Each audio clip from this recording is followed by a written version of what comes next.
Gary, obviously at Hull last week.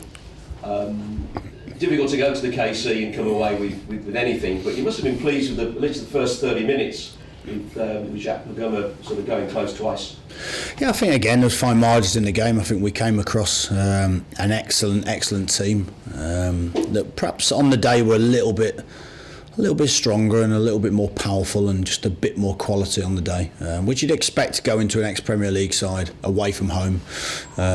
Difficult game regardless of the circumstances. Didn't think there was huge amounts in the game. I think small margins, like you say, if Jack Montgomery's shot goes in, then it changes the game slightly. But listen, we hold our hands up, and like I said before, if we'd have said 5 games ago that we're going to win 4 of them and lose 1 of them, I don't think we'd have been too worried which one it was that we lost. The fact that we won 4 was a massive positive run for us, and we've got to try and spark off another run, and that's how we always look at it. A defeat sometimes is the start of growing again, or the start of another run, and that's how we'll always view it. We'll never get too bothered by it or too downhearted. Of course, we don't like losing, but I think you've got to view some things positively as well. I mean, you said sort of after the game that 1 or 2 other clubs have got something there at the moment that you quite haven't got here. What did you mean by that? Well, I think that's pretty obvious. If you look at Hull, I'm sure that I think you can look at a sort of squad worth 60-70 million. You look at some of the other squads again. I don't like to always use it as a scenario, but that's the reality of it. You look at the Championship, apart from, if you think of last year, apart from ourselves and possibly Brighton, the rest has settled down pretty much into what most people would expect it to settle down into. Derby up there, Hull up there, Middlesbrough up there. And I'm sure there's 1 or 2 other teams up there as well that should be. Burnley as well, so that's it. So we're acceptant of that. But when I say some clubs have got a little bit of something we haven't got, I also believe that we've got a little bit of something that some of the other clubs haven't got. So it's. I'm not trying to take anything away from the team. What I'm trying to do is rationalise sometimes why occasionally we might be beat by a better team on the day. Moving on then to Saturday's game. You already had 1 derby this season against Villa, of course, but against Wolves. Does everything else go out of the window? Do you look at the game differently to a normal league game because it's a derby? I don't know. Especially so bearing in mind that Mike Williamson's just been signed as a defender.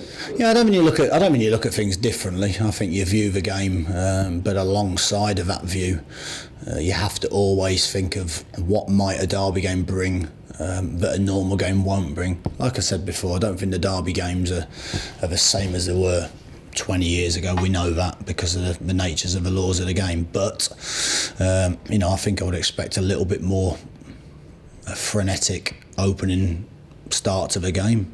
We'd expect the game to be a little bit more competitive than some of the other games, and of course neither side want to win, so there's always an edginess about it. But no, listen, we in terms of someone like Williamson, we'd expect him to come in and start again, and but they've got lots of other good players, and I think you focus more on what we need to do.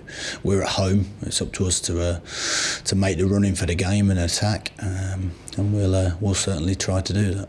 Of course, go back to Hull, you took Damari off at half-time. Is that because of the migraine and he wasn't 100% before the game, or is he all right? A little bit of both, I think. I didn't think he was at his best the first half. We needed to change things tactically. I was concerned, but having not trained all week, that he might not get through the whole of the game. Therefore, it just seemed a safer bet to bring him off and not have to bring him off again later in the game when I'd already made 2 early substitutions. So I think we're always in a scenario where we want to win games, or we want to get back into games. We're never afraid of losing them, and I think it's probably the first time I've made a double change at half time because of need for it.